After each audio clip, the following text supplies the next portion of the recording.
Donc, et bien si, nous allons poursuivre encore pour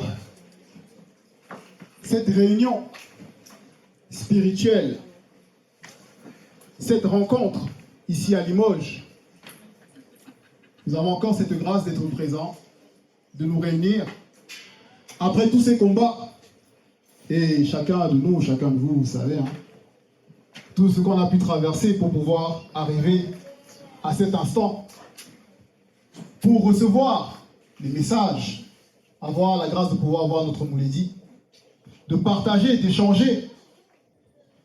Et tout cela, ça fait partie d'un processus que nous savons depuis tant d'années, que nous avons cette grâce d'être dans Ibassi, le chemin de la sanctification. D'avoir cet appel. Mais quel appel? Un appel à la conscience intérieure. Donc, vous imaginez que nous allons aller dans le livre de Belais. Lévitico, donc ils vont traduire, mais le véritable nom c'est Belais.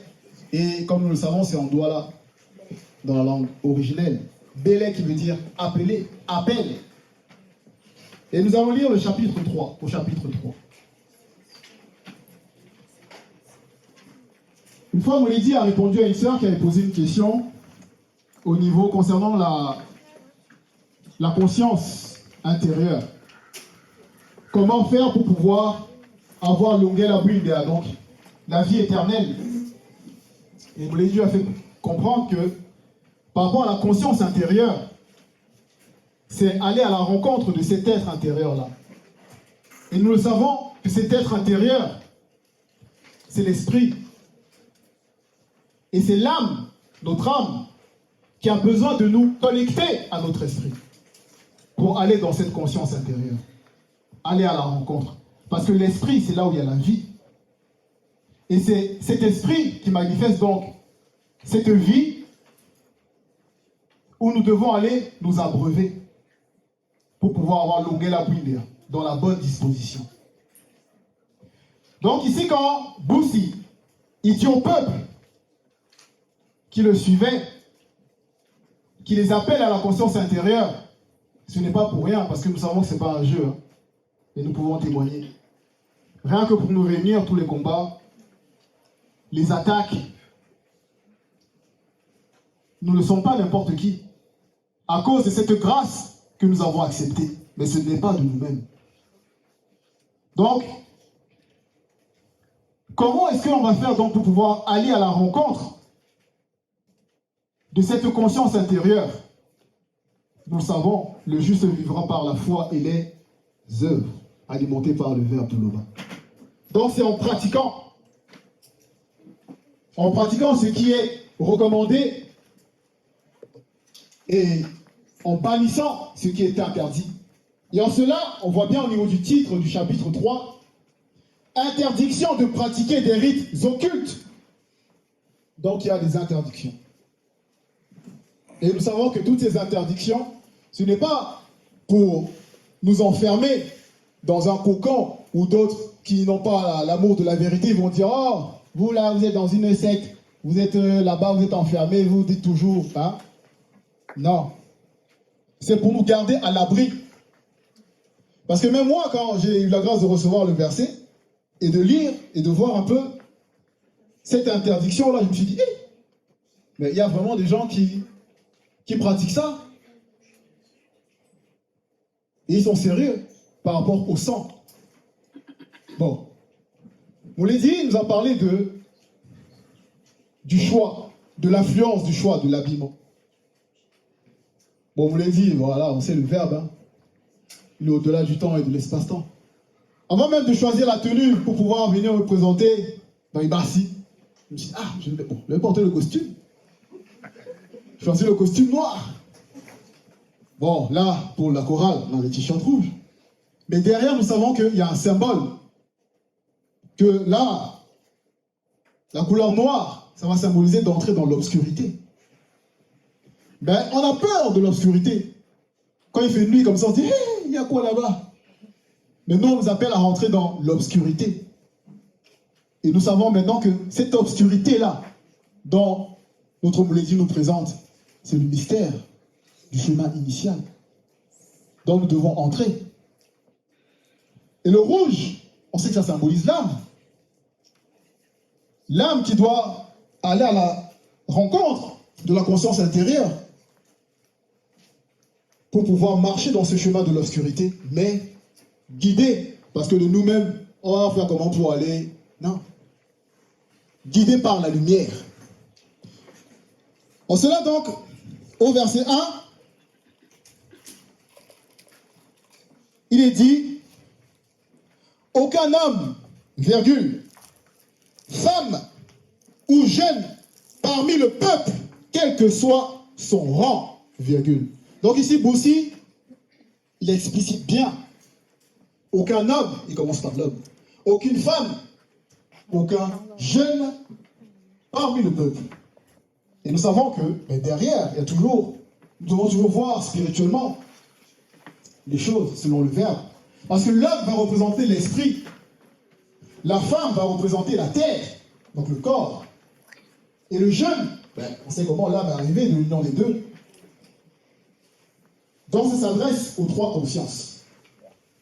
L'interdiction, la loi, quel que soit son rang, virgule, ne prendra point de sang animal, entre parenthèses, ou d'âme, afin d'y tremper son doigt, pour faire 7, entre parenthèses, ou nombre, ou autre nombre, aspersion en invoquant le nom de Tété. Donc là, il y a cette interdiction qui est manifestée parce que Boussi l'a sorti le peuple. On peut voir au chapitre précédent, extirpation de la servitude. Donc le peuple était dans cette servitude de pratiques abominables. Ils vont prendre un animal, sacrifier un animal, prendre son sang, ou alors, on connaît même par rapport à l'histoire des Mayas qui faisaient des sacrifices abominables au niveau des hommes et tout ça, et ils vont faire des aspersions. Mais si on lit bien, on voit qu'il y a toujours le mystère du 7 qui revient, comme on a reçu aujourd'hui par notre homélie. Pourquoi est-ce qu'ils vont faire 7 aspersions? On sait que le monde occulte derrière veut toujours prendre le symbole spirituel de la vérité et pervertir cela dans des pratiques abominables. Donc ils vont faire 7 aspersions. Et nous savons derrière qu'il y a 7 entités du début de la création. Nous savons aussi qu'il y a les 7 entités nocturnes. Donc, ceux-là qui vont pratiquer ces abominations, pensant qu'en faisant ces gestes-là, ils vont soit purifier le peuple, ou faire en sorte d'extirper le péché, ou d'amener à la sanctification, ben, ils se trompent. Et on peut même dire que 7 fois, ils sont dans la confusion. Parce qu'on connaît les entités, l'entité de sagesse, de science, de réflexion, d'intelligence, de discernement, de force, de justice. Mais en étant dans l'interdiction, ils sont éloignés de l'alimentation de ces entités. Mais nous devons toujours être conscients. Parce que nous savons que, même, si on prend l'exemple, celui dont ils vont dire Samson dans les bibliothèques classiques. Mais, et Sambeway, le jeune soleil, quand il a livré son secret, ce qu'il ne devait pas faire, il était déconnecté de la source. Combien de fois nous savons que nous sommes peu de choses, mais dans l'initiation, si on n'applique pas les recommandations, les interdictions, combien de fois ne serons-nous pas livrés? Parce que dans les bibliothèques classiques, on sait qu'ils vont venir reprendre l'histoire du peuple, ils vont trafiquer. Ils vont aller mettre ça dans le chapitre de Lévitique 4, dans les versions des bibliothèques classiques. Et là-bas, ils vont dire que ça soit le sacrificateur, ils vont dire le sacrificateur, déjà, voilà. Si c'est le sacrificateur qui pêche involontairement, on a reçu l'exhortation du frère Yamani sur le péché volontaire. Mais là, ils vont dire involontairement. Et il faut qu'ils fassent le sacrifice, ils prennent un taureau, Et ils pratiquent des rites que le sacrificateur qui est oint ou qui a reçu l'onction, il doit poser sa main. Après, il tranche, il égorge. Vous voyez que c'est abominable. Il prend le sang, et ça va purifier. Ça, c'est facile, hein. Et c'est celui qui a péché, soi-disant involontairement, qui doit aller prendre l'animal pour venir sacrifier en disant, ah, voilà, j'ai péché, non, je viens. On revient ici, l'animal. Oh, il prend une main, coupe, tranche. C'est bon, sacrificateur. Ah, c'est parti. Je peux recommencer. Bon, il peut recommencer. Vous voyez l'abomination? Et ils font à la liste, hein, que ce soit les sacrificateurs, que ce soit si toute l'assemblée d'Israël, selon eux, ils ne savent même pas c'est quoi le véritable Israël. Mais nous le savons. Que ce soit un chef dans le peuple, ou que ce soit quelqu'un du peuple.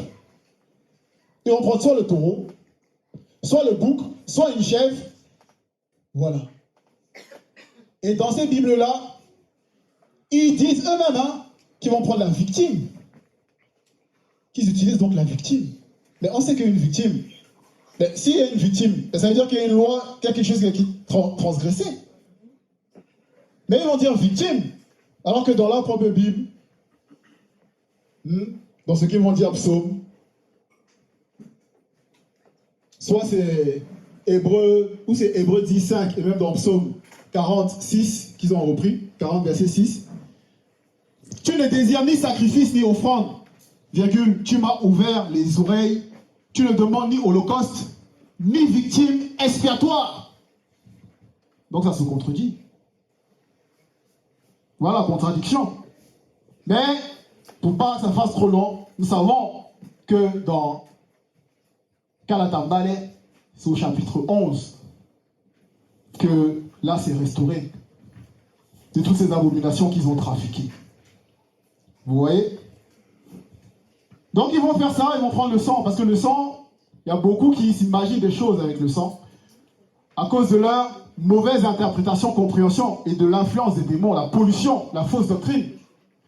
Quand ils vont mettre dans la bibliothèque classique, oh, j'entends le sang de ton frère crier qui... Hein? Donc ils vont se dire, ah, le sang, il a importance, donc il faut prendre le sang pour que ça puisse purifier. Or, le sang a son utilité dans le corps de celui qui est encore en vie, de celui qui est encore animé. Vous voyez? Donc c'est interdit. Et ici c'est précisé, toujours dans le verset 1, en invoquant le nom de Tété. Donc nous qui avons reçu la grâce, faisons très attention à nos pratiques, aux rituels qu'on pourrait manifester.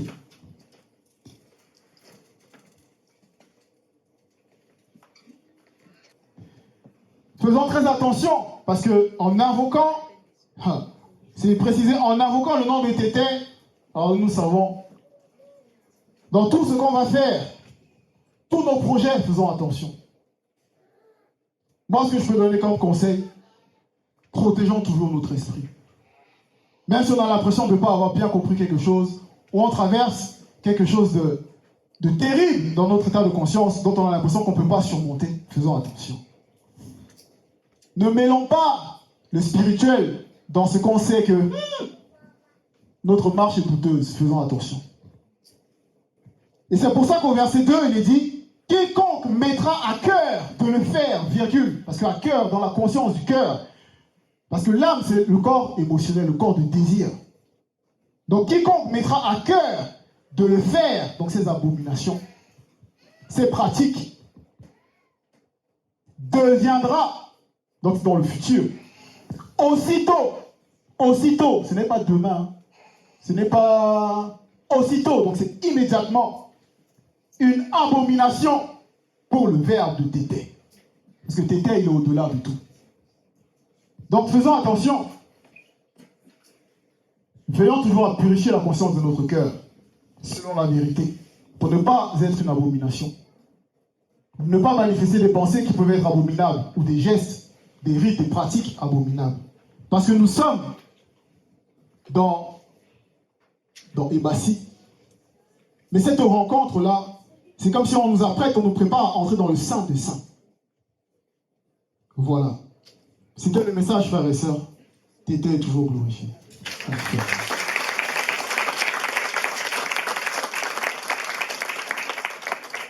Si vous avez des questions.